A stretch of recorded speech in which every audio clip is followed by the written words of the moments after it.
Welcome प्यारे बच्चों। हमारी आज की वर्कशीट है वर्कशीट नंबर 16, क्लास 9 और सब्जेक्ट है साइंस।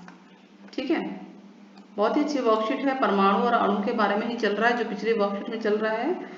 आप लोग वीडियो को अंत तक देखिए ताकि आपको समझ में आए कि इसमें क्या है। आज काफ़ी इम्पोर्टेंट चीज़ें हैं इसके अंदर, काफ़ी इम्पोर्टेंट है।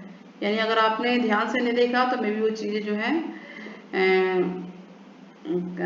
मतलब कि आपसे सॉल्व करने में थोड़ी सी मुश्किल आ सकती है। आप देखिए उसको और समझिए। तो स्टार्ट करें। जिज्ञासा दीदी ज्ञान पूछता है परमाणुकता क्या होती है। तो हमारा टॉपिक यही है, परमाणुकता और आणविक द्रव्यमान। तो जिज्ञासा दीदी कहती है ज्ञान हम जानते हैं कि एक ही प्रकार के अणु आपस में जब रासायनिक क्रिया करके जुड़ जाए तो तत्व बनाते, ठीक है, तत्वों के अणु का निर्माण करते हैं। यानी परमाणु जुड़ के अणु बनते हैं, परमाणु जुड़ के अणु बनते हैं, वो भी एक ही प्रकार के। और जब वो भिन्न भिन्न तत्वों के परमाणु होते हैं, यानी अलग अलग परमाणु होते हैं ये, तो वो यौगिक बनाते हैं। क्या बनाते हैं? यौगिक बनाते हैं। ठीक है, सेम प्रकार के होंगे जैसे कि हाइड्रोजन और हाइड्रोजन। तो ये जुड़ के क्या बनाते हैं? क्या बनाते हैं? H2, हाइड्रोजन गैस जो कि एक अणु है। और ऐसे ही oxygen plus oxygen, oxygen gas बनती है और वो एक अणु है। और वाटर जो है वो क्या है? अणु है। और वाटर यानी जल यौगिक है। तो अब मेन है कि क्वेश्चन क्या है, परमाणुकता क्या होती है। किसी तत्व, यौगिक या पदार्थ, कुछ भी हो, तत्व, यौगिक या पदार्थ के अणु में जितने भी परमाणु होते हैं, जितने भी होते हैं, उन सबको उस अणु की परमाणुकता कहते हैं। जैसे ऑक्सीजन में कितने परमाणु हैं बताइए? 2 है ना, तो इसकी परमाणुकता क्या कहलाएगी? 2 कहलाएगी। यानी इसको बोलेंगे द्विपरमाणु। ठीक है, द्विपरमाणु मतलब कि 2 परमाणु हैं इसमें। अब जल में कितने परमाणु हैं? तो जल में हम देखेंगे हाइड्रोजन के 2 हैं और ऑक्सीजन के 1 हैं, तो टोटल कितने हुए? 3 हुए। तो इसकी परमाणुकता कितनी है? 3। जैसे त्रिपरमाणु भी कहते हैं। तो आपको ये द्वितीय थी तो कोई बात नहीं, लेकिन मेन क्या है कि नंबर ऑफ परमाणु, जो परमाणुकता है वो इनके परमाणुओं की संख्या के ऊपर है कि कितने परमाणु हैं। चलिए आगे ये बोलता है बच्चा कि दीदी वैज्ञानिक किसी रसायन अणु में, मतलब जो अणु है उसमें विभिन्न परमाणु की संख्या का अनुपात कैसे मतलब ज्ञात करते हैं, उसका द्रव्यमान कैसे निकालते हैं। तो दीदी कहती है ज्ञान वे रसायन के नमूने में उपस्थित परमाणुओं के द्रव्यमान अनुपात की तुलना करते हैं और उसके बेस पे निकालते हैं। अब ये क्या चीज होता है, चलिए हम कार्बन डाइऑक्साइड के बारे में समझते हैं। एक उदाहरण समझेंगे ना तो ये पूरी कहानी यहाँ तक की समझ में आ जाए। कार्बन डाइऑक्साइड में कौन कौन से परमाणु हैं बताइए? कार्बन और ऑक्सीजन। तो 2 तत्व हैं हमारे पास, ले लिए हमने। इनका ये द्रव्यमान अनुपात हमें दे रखा है 3:8। अब इनके परमाणु के द्रव्यमान का अनुपात क्या होता है? तो 16 का जो C का परमाणु द्रव्यमान है 12 है और O का परमाणु द्रव्यमान होता है 16। ठीक है, परमाणु द्रव्यमान की एक लिस्ट होती है, उसे आप याद करेंगे जैसे कि यहाँ पे है।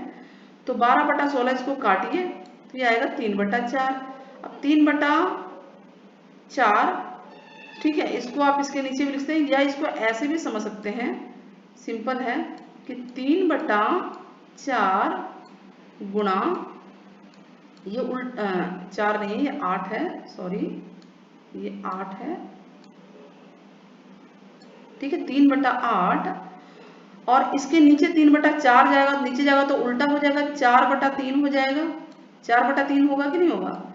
4/3 होगा तो इससे ये कट जाएगा।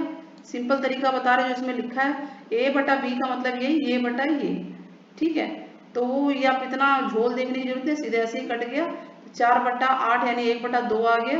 यानी C पहले C है तो C 1 है और O 2 है। यानी CO2 कैसे बना कि CO2 में कार्बन के 1 परमाणु हैं और ऑक्सीजन के 2 हैं। क्लियर हो गया कैसे आया है हमारा? चलिए आगे बढ़ते हैं। कि अणु द्रव्यमान या आणविक द्रव्यमान क्या होता है, इसको समझना जरूरी है। किसी पदार्थ का आणविक द्रव्यमान यानी कोई भी पदार्थ है उसके अणु का द्रव्यमान, उसमें जितने भी परमाणु होंगे ना, जितने भी, उनके द्रव्यमान को जोड़ दो, सीधे टोटल कर दो। तो चलिए समझते हैं। अभी कार्बन है, कार्बन का अणु द्रव्यमान निकालना है। तो कार्बन डाइऑक्साइड में एक तो कार्बन है और एक ऑक्सीजन है। कितनी कार्बन है? एक। ऑक्सीजन कितनी है? 2। कार्बन का द्रव्यमान कितना होता है? 12 है, 12 U, और ऑक्सीजन का 16 है। इतना क्लियर है।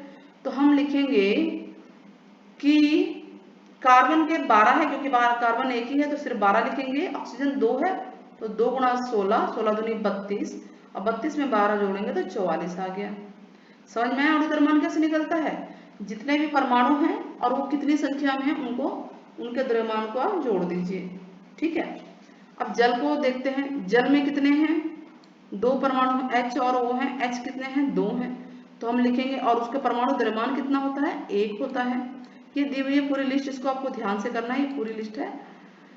तो क्योंकि H 2 है और उसका द्रव्यमान 1 है, तो 2 गुणा 1 2 हो गया। और O का परमाणु द्रव्यमान ऑक्सीजन का 16 होता है, तो यहाँ तो 2 आ गया, और 16 गुणा में 1, यानी क्योंकि 1 है ना ऑक्सीजन, तो 16 और 2 18। क्लियर हुआ? चलिए आगे बढ़ते। तो इस तरह से ये बाकी भी हो जाएगा।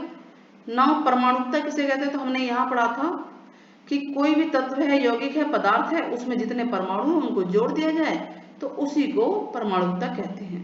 तो यही आंसर हुआ। किसी तत्व, यौगिक या पदार्थ, देखिए हाथ से लिखा हुआ है आंसर में, कुल परमाणुओं की संख्या को अणु की परमाणुकता कहते हैं। ठीक है, सॉल्व करके मैंने इसको लिखा है। नाउ CuSO4, HCl, S8 और NaCl और H2CO3, इनमें आपको क्या बताना है? परमाणुकता बतानी। तो सबकी बताते हैं। CuSO4 में Cu कितने हैं? 1 है, ये एक एलिमेंट है।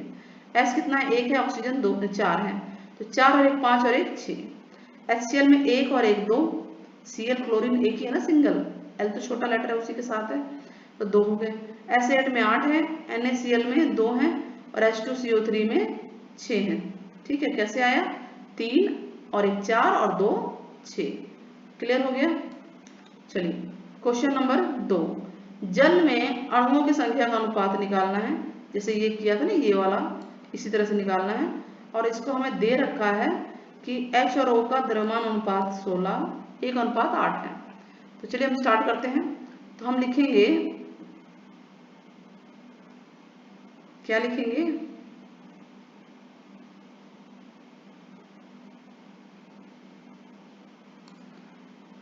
कि जल में H और O का द्रव्यमान अनुपात तो हमें दिया हुआ है, ये यहाँ पे दिया हुआ है ना। अब H और O का परमाणु द्रव्यमान क्या होता है? इसको A मान लेते हैं पहले वाले को। और H का परमाणु द्रव्यमान 1 होता है, ऑक्सीजन का 16 होता है, जो कि यहाँ पे हमारे पास ये पूरी लिस्ट पड़ी है, ये लंबी चौड़ी, और आप याद भी कर लेंगे इनको, नहीं तो दी भी होती है। तो अब A बटा B, यानी ये बटा ये, यानी 1/8, और ये 1/16 नीचे जाएगा, तो जब उसको भाग को गुणा में बदलेंगे तो 16/1 होगा, इससे कट जाएगा, 2:1 आ जाएगा, 2/1 यानी कि। तो इसका मतलब परमाणु की संख्या H कितने हैं? 2 हैं, और O 1 है, इसलिए जल को हम लिखते हैं H2O। क्लियर हुआ? क्यों लिखते हैं H2O? क्योंकि हाइड्रोजन 2 आए और ऑक्सीजन 1 आया। नाउ क्वेश्चन, दिए गए अणुओं का आणविक द्रव्यमान प्रकलित करना है NaCl। आणविक मतलब अणु का द्रव्यमान, यानी कितने अणु इसमें देख लीजिए, परमाणु कितने हैं? इसमें 2 हैं, तो दोनों का जोड़ देंगे द्रव्यमान। CuSO4 में भी ऐसे करेंगे, इसमें भी ऐसे, इसमें। चलिए स्टार्ट करते हैं। सोडियम क्लोराइड, सोडियम का द्रव्यमान होता है 23 और क्लोरीन का 35.5। अच्छा, ये कहाँ मिलेगा? ये देखिए, ये हमारे को लिस्ट दी हुई है। ये है सोडियम 23 दिख गया, और क्लोरीन है 35.5। क्योंकि दोनों 1 और 1 हैं, तो 1 है तो इसलिए 1 गुणा 23 लिख दिया, और 1 गुणा 35.5। अब ये तो 23 ही आएगा और ये आएगा, इनको जोड़ेंगे तो 58.5 आएगा, 58.5 आएगा। ना CuSO4, Cu का द्रव्यमान ये होता है, ऊपर आपको मिल जाएगा। S का 32 है सल्फर, O का 16 है और साथ में 4 है, तो ये होगा 64, 63.5 और ये 32। तो इनको जोड़ेंगे तो हमारा ये आंसर आएगा। साथ में U जरूर लगाना है। ठीक है, आपको पिछले वर्कशीट में बताया था कि इनका मात्रक है U। Now H2SO4, H2CO3, H कितने हैं 2 और एक H का द्रव्यमान होता है 1, 2 1 कम 2। C का द्रव्यमान होता है 12, ठीक है। और ऑक्सीजन का होता है 16, यानी 3 गुणा 16 क्योंकि 3 लिखा है यहाँ पे, तो 16 3 48, इसमें 2 जोड़ दीजिए 50 60 62 आ गया। क्लियर हो गया ना। H2O ये तो आपको ऊपर भी दे रखा था, अभी मैंने समझाया भी था। तो इस तरह से हमारा ये सॉल्यूशन हो गया। पूरी वर्कशीट पूरी क्लियर हो गई है। आई होप आप लोगों को समझ में आ गई होगी अच्छी तरह से। हाँ, अगर समझ में आई तो प्लीज़ ज़्यादा से ज़्यादा शेयर कीजिए, लाइक कीजिए, सब्सक्राइब कीजिए, ठीक है, और कमेंट ज़रूर कीजिएगा। अब अगर मैं आपको परमाणु द्रव्यमान एक निकालने को दे रही हूँ, होमवर्क दे दूँ, तो कैल्शियम कार्बोनेट, इसमें कैल्शियम है, इसका आप सर्च कर सकते हैं, उसे मिल जाएगा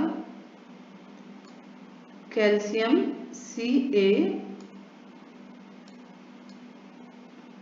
अब CaCO3 जो है इसका आप क्या निकालेंगे, आंसर 3 है ना, आणविक द्रव्यमान निकालेंगे इसका CaCO3 का। कमेंट में जरूर आंसर दीजिएगा, मजा आएगा। चलिए बाय बाय।